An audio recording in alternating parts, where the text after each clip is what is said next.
Finally, I am going to step Big D through the shaper origin. I have learned so much this year with my shaper, and I have so many great success tips to pass on to the main man, Big D. So stay tuned. All right, Sedge. So I got one of these bad boys at home. How long you had it? Too long. Okay, because that is good. What I'm going to show you today is how to step through and gain small successes. So, what have you done? Well, I've gone to Shaper Labs. I've done some training, watched some videos, built some things virtually, but I have yet to make a cut. So I was hoping you could help me with that. Good. First and foremost, I'm going to point you right away to the Shaper YouTube channel. Okay, because there's 3 videos on there that I have watched several times, because I've had the use of a shaper origin for many years, and every time I get started with it, I have to go watch Sam's videos. One of them is unboxing, one of them is air cut, and one of them is first cut. So I'll always recommend that. That's the first. So when I was designing this video to go over this with you, Big D, I wanted to make sure that we didn't get overwhelmed. And that's what's happened to me. I'm a little bit older than you, and it's not hard. I realized this last walkthrough, I spent some time last weekend, and I couldn't wait to show you some of the tips and tricks I've learned. By the way, there's also plenty of great videos out on YouTube on how to get started with this. The way we're really going to get started is using it. Let's go. I was consulting with a few people this week, and what was really cool is everybody said exactly my thought. We're going to design right on board today. Okay. But I want to go through a few things to actually get started with this. Sounds good. So think of the origin as 2 parts. The computer, which holds the software. Okay. Okay, and it's the motion control. And then the spindle, which is the router. So it's basically a computer numerically controlled router system, but instead of a big machine, it's handheld. So we're also going to go over the screen real quick, and then we'll set it up to do a quick design that we figure out ourselves. Let's do it. So let's talk about the spindle first, and get our router bit set up. What we're going to do is this little 4mm T hex comes with it. There's a little 4mm screw here, just a couple of turns, it'll pop out. Right here is the groove. That always faces back toward the machine. And what we're going to do, it has an 1/4-inch collet on there. Okay. Remember this, if you ever lose these collets, the same collets fit the MFK 700 from Festool and the OF 1010. It's the same thread. So this is the ABBA lock. You press it in, you put the bit in. This is 1/4-inch. I always chuck it to the top of the flute, right here. And I have an 1/8-inch bit, or 3.16mm, and just make sure it's snug in there. We're ready to go. I'm going to take the groove, aim it back, and slides right in. It doesn't get any easier, and you tighten it up just like this. Nice. So one more thing about setting up the spindle or the front of the machine. This is the dust guard. This is the dust port on here. This has 2 magnets. It just drops on. It fits loosely, no worries. So when you plug it in, I haven't set up my workspace yet. I do want to go to my settings. And what's really nice about this, when you first get it, you will set it up and it'll step you through this screen. That's my Wi-Fi. I had entered my password. Of course, that's my name. The info, which is really cool, that's the software version. I've gone through 4 or 5 software versions.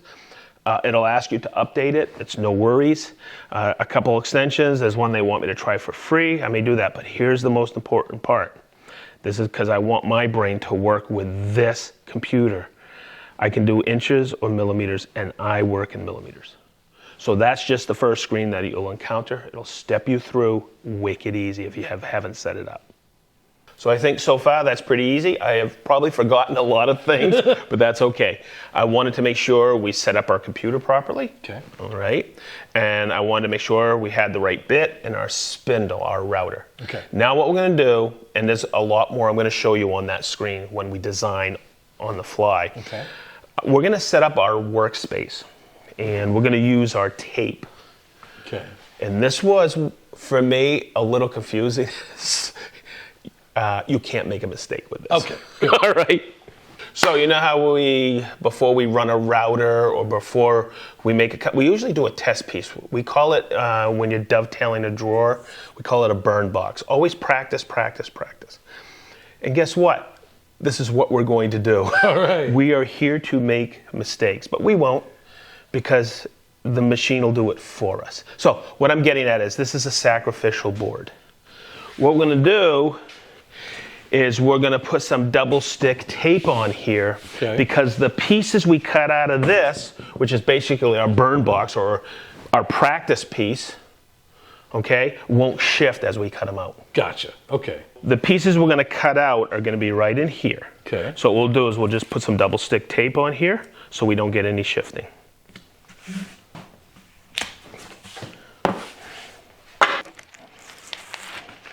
Wicked shot. So that's the sacrificial board on the bottom, okay, so we don't hurt our MFT. We got a double stick, and this is the area we'll be cutting out so we won't have shifting. So we'll take our other board, which is basically a waste piece or our practice piece, okay, and we'll just put that double stick tape down there like that. Good? Nice. Okay, what we're going to do next is we're going to clamp this to here.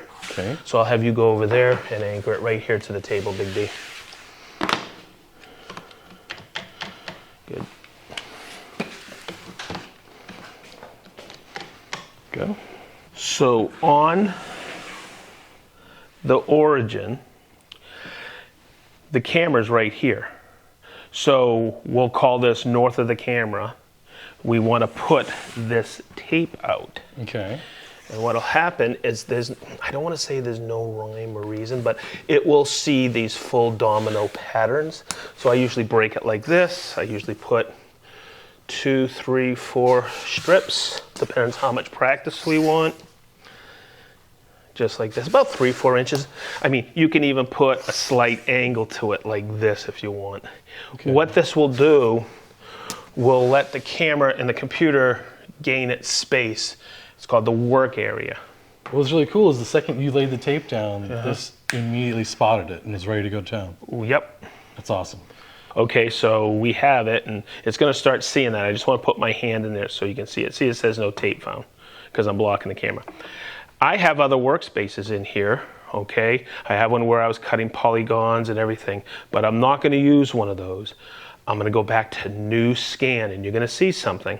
See where this is the touch screen. See where I could do it one of two ways. I could touch the screen, or I can come down to my green or my red button here. Always remember, green is go, red is stop. But those are on the handles because that's, as I'm using this, I can stop and start the spin, the process, the motion control with it. So I'm just going to hit start to scan, and you're going to start to see these little domino patterns as I scan it start to turn blue. So I'll come up here, and Chris, hopefully you can follow me. See how they're turning blue? As I go, it'll capture that one up there. Look at these up top. Oh, wow. See that?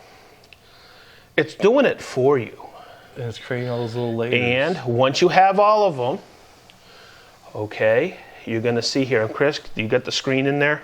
I'm going to hit finish on, and it's going to say updating workspace 6. I can also go in and I can rename it, and we could call this Big D Day, whatever. So we're in design. Then let's go to the left side. Yeah, I could import something. This grid, we will talk about creating a grid eventually in another video, but let's get a small success. Let's do a circle. Super simple. I hit diameter. 150 millimeter is basically a 6-inch circle. Just think of it like that. Done. Okay, now I want to place it. So we can see up here on the screen, make sure you get this, Chris. See there I call them the dominoes, but I want to place this. Now I could place that, see where the square is? I could place it right there and cut it. But let's just get comfortable, let's do it right here. All right, everything is seen. I can hit it here or here on the button, but let's just place it. Now, when I scan out, I can see my green line appear. See it? Yeah. And that's going to be my cut right there. We will go to cut in a minute, but here's another cool thing. I can copy it and then remove it and place it somewhere else. That's cool. So it's really a lot of neat features on this. Okay, so let's go to cut mode. Come on in. We're going to hit cut, and a lot of stuff's going to pop up on the left side. Can we wow. You see all that, Chris? That to me was confusing. But it isn't anymore once you understand it. You see how the lines here are moving? You see those little lines? Mm-hmm. That is the path. So we're going to go this way with it. We're going to do this cut, and this is 6 millimeter thick sacrificial boards, our practice boards. So we're going to do 3 and 3. Okay. Okay, keep it easy. I'll do 3 and then you do 3. Okay. Let's start right here. See diameter of the bit? I'm going to go here. Now, this can be difficult. You always have to, and I tell everybody, measure your bit, but I know it's a 3 millimeter bit, or roughly. Okay, now, this will come up because I just put a new bit size in there. I want to hit automatic. If you don't change your bit size, you go to Z touch. What it is so you don't touch the router. I'm going to plug it in here, just like this. All right, and you hit automatic. And what's going to happen, Chris, come down here. See how that's going to touch off? That's what we call zeroing out the router. Oh. So now we go up here, and I want to go, see the depth? I want to go in 3 millimeter increments. Done. All right, speeds. I control my speeds here. Okay. When I'm using a straight cutter, this is an up spiral, I'll go 6. That's my on button. I'm not doing any of that yet. Next, this is offset. We don't need to do offsets. Okay. But what's important is this. Do I want to cut inside or outside the line? Do I cut on the line? Do I cut the pocket? So if I hit inside, and I'll ask you this, do you want a 150 millimeter wheel or a 150 millimeter hole? Oh, that's a great way to look at it. Yes. So if I hit inside for the line, that will give us the hole. I'm cutting inside. So the opening will be 150 millimeter. If I hit, and we're going to cut a wheel outside, you'll see it switch. Oh. So now I'm going to have a 150 millimeter circle. Perfect. Cool. All right, that makes sense. There's other features on here. I can cut on the line. You see it switch. Okay. I can also, and that divides the diameter of the bit. Or you'll see when I hit pocket, say I want to clean up the whole field, not go all the way through, and inlay something. Oh. Which is really a great feature. Sometimes you need to put in a bigger bit so it doesn't take all the time, because we got an 1/8 inch bit in there. But let's cut a wheel. All right. So Big D, I want you to notice something, because you remember I said we're going to cut a wheel? Mm-hmm. Okay, this is what's so great about this router. My direction changed on this. I noticed that. Isn't that neat? That's cool. So we're going to be taking it like this. Now it's simple from here on out, because we've touched it off. We're going to turn it on, and hopefully the audio's still coming through. I'm going to start making the cut here, and it's pretty simple. My hands never leave here, and it's going to take me. Okay, let me turn this off. Always remember that circle is my corrective circle. If I could start out here. Okay, see how it turned off?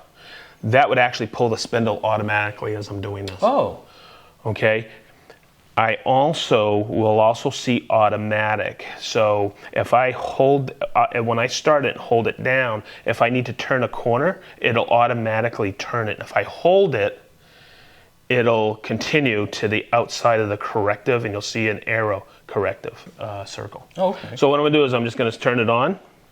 You ready?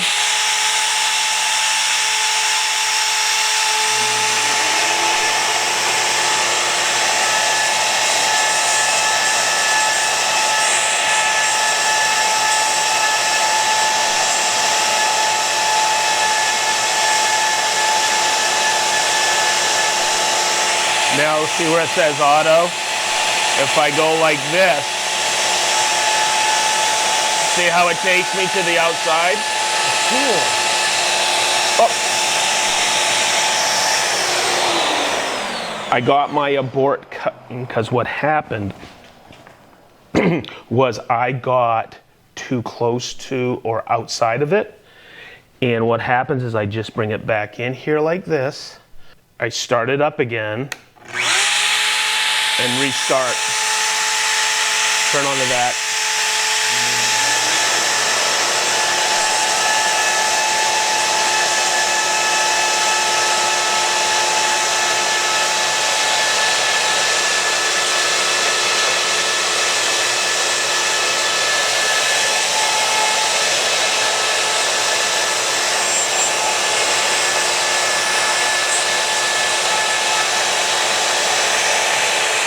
And then I hit this and I retract it, and I'm good to go.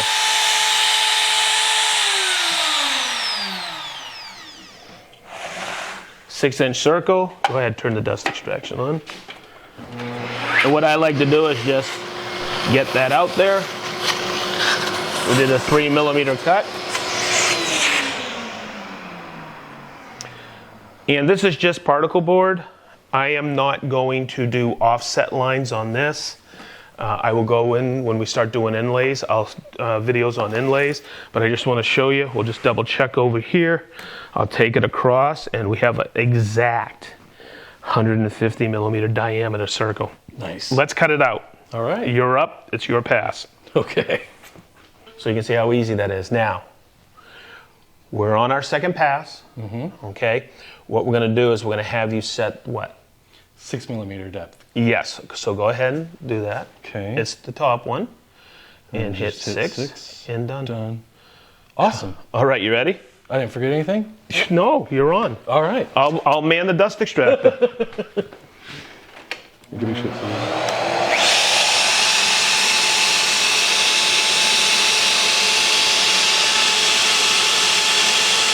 Yep, let me see which direction. And you can go a little bit faster. I like to keep it right in the split here.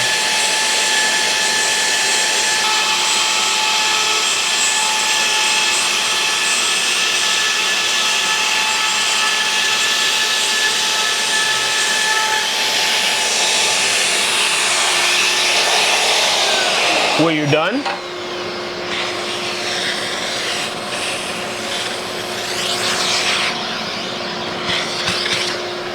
Hang on. Turn it off. Okay, so I'm going to point something out. That was your first time cutting with it? Yes, it was. Okay, no worries. You were getting anxious at the end. Yeah. Okay, so you kind of were rushing it. I was pushing you, making sure, but that's what happens. It didn't have time to retract enough here, but we saved the wheel. So you got to be careful with something like this, because that double stick tape is really good. You got to kind of pry it. Okay. Pizza, baby. Wow. Okay, so that was a small success. Tell me that was not easy. It was easy. Go make some circles, everybody, and then you'll start to figure it out. I think you should start cutting. Go watch those 3 videos. Go out and make a ton of mistakes on sacrificial boards, okay? And then do it again the next weekend or the next week, and then get a little repetitive. There is going to be so many cool videos. I wanted to keep this kind of short and simplify it, because I know you're going to go home and probably cut some stuff out, some circles, and start messing with it, engraving something. It is so easy when you understand these basics. It's true. Okay, we got a lot more content coming with the Shaper origin. I'm really stoked. I just laid out some bow ties here, and the guys were saying, "Oh no, stop! That's too much for one video." So, as Big D and I say all the time, be positive. Stay sharp. Wicked sharp.